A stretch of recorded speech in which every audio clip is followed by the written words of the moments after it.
छत्तीसगढ़ के प्रवास के बाद राजेश बादल जी का अल्प प्रवास बारडोली की धरती कटनी पे हुआ और उन्होंने आज की पत्रकारिता के परिदृश्य पे जिस प्रकार से खुल के चर्चा और परिचर्चा में पत्रकारों को राय और मार्गदर्शन दिया, आज उन्हीं से मैं पूछता हूँ कि आज की पत्रकारिता का जो दौर चल रहा है उसमें क्या हो। छत्तीसगढ़ के प्रवास से बारडोली की इस धरती पे खासकर कटनी में आपका आज आगमन हुआ। सर, पत्रकारिता में आपका खासकर राजेश बादल जी के नाम का अगर बोध किसी को कराएं तो ये हास्यास्पद होगा, लेकिन सर आज जो चर्चा और परिचर्चा राज पैलेस में हुआ, आज के इस दौर में पत्रकारिता का जो आयाम चल रहा है उस पर आप क्या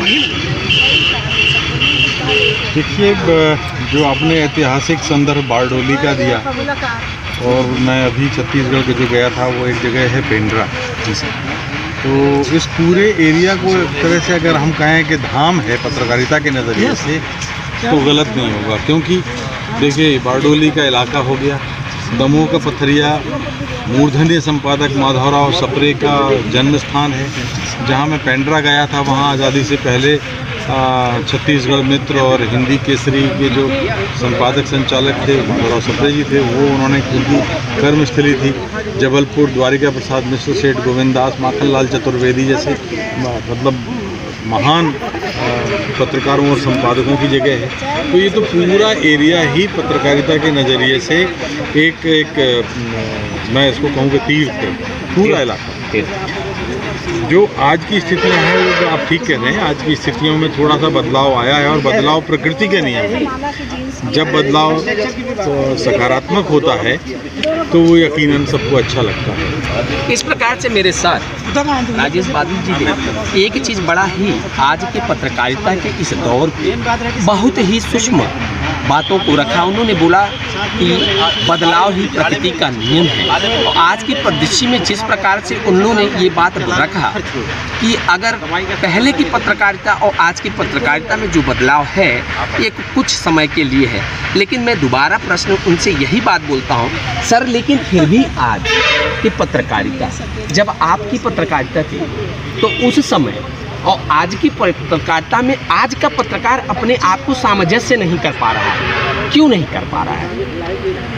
दरअसल उसमें उसका एक कारण है, और उसका कारण ये है कि तब से आज के समाज में भी बदलाव है।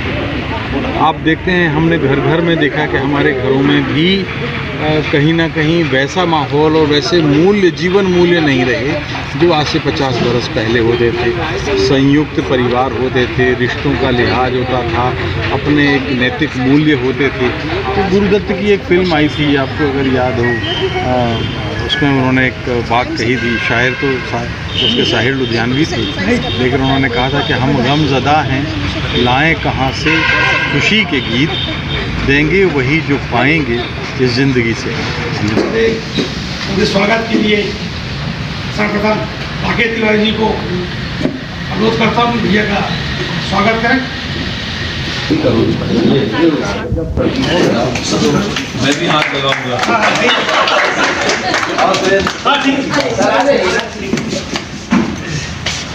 आशीर्वाद दीजिए। कटनी के लोग की पूर्व विधायक, मेरा ग्रंथ, मेरे मार्गदर्शक भाई सुखजीत जैन, जो छोटे से भी संदेश मिलता है तो बेचारे आ जाते हैं। उनके स्वागत संदेश आने लिए दिया है, उनका खुश स्वागत करें। माता जी का स्वागत करें। अंकुश भाई जी आइए, बादल जी का स्वागत करें। और मैं भी स्वागत कर रहा हूँ सब लोगों से।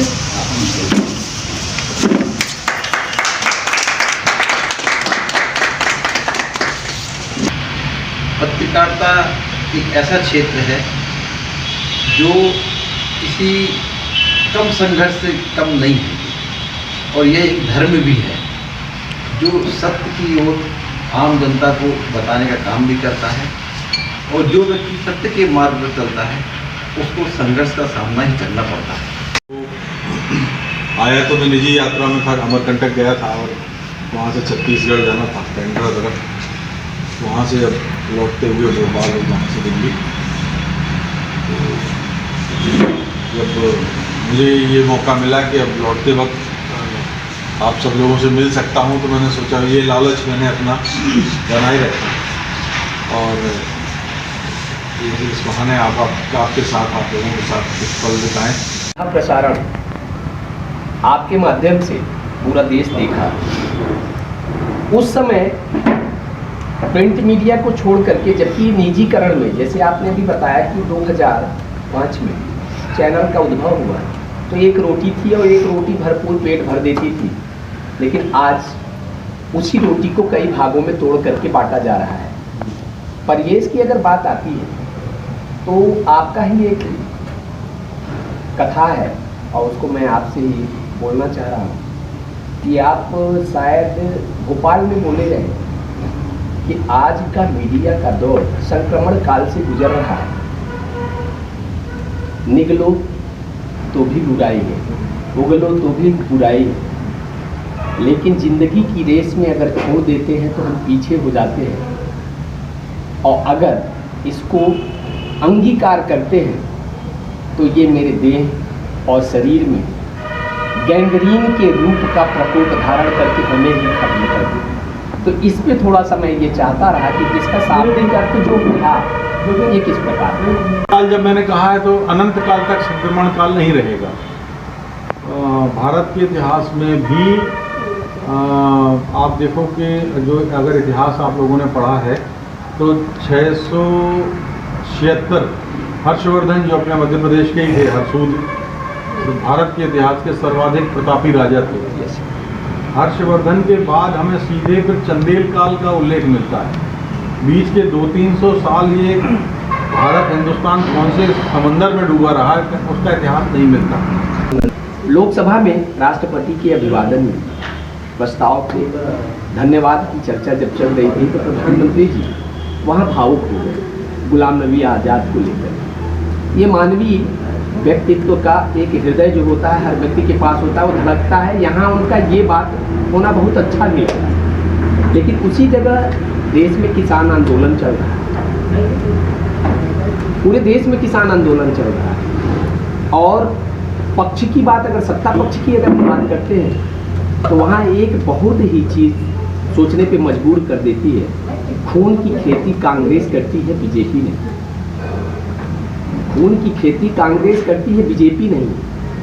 प्लस संसद में भावुक होकर के रोना, तो केवल पार्लियामेंट में जितने मेंबर हैं उन्होंने देखा, और आप जैसे पुरोधा राज्यसभा का लाइव प्रसारण किया तो पूरा देश देखा, संसद का भी प्रसारण पूरा हो रहा है, पूरा देश देख रहा है। लेकिन देश का जो अन्नदाता अपनी मूलभूत अधिकार के लिए दिल्ली की पवित्र पावन भूमि पे, राजधानी पे पहुंच रहा है, लेकिन वहां अपने आप को न्यौछावर कर रहा है। कम से कम 205 लोग मर भी चुके हैं। एज द पत्रकार, एक पत्रकार की हैसियत से आप इस पे क्या बोलना चाहेंगे? पत्रकार की हैसियत जब मैं बैठा हूँ तो मैं भारत के किसी राजनेता पर उस बात पे भरोसा नहीं करता जो वो बोलता है, कहता है, करता है। जो कहता है वो करता नहीं है, जो करता है वो कहता नहीं। आज पत्रकारिता के दौर में अगर अभी आपने बोला कि जैसे सुकृति जैन जी की बात आ रही है, बगल में कांग्रेस का भी कोई, अगर विपक्ष का भी है, सर अगर एक रिपोर्टर 3 बार सुकृति जैन जी का अगर इंटरव्यू चला देता है तो अन्य लोगों के परिदृश्य में ये समझ में आता है। राकेश तिवारी, भोपाल तक। जय हिंद, जय भारत।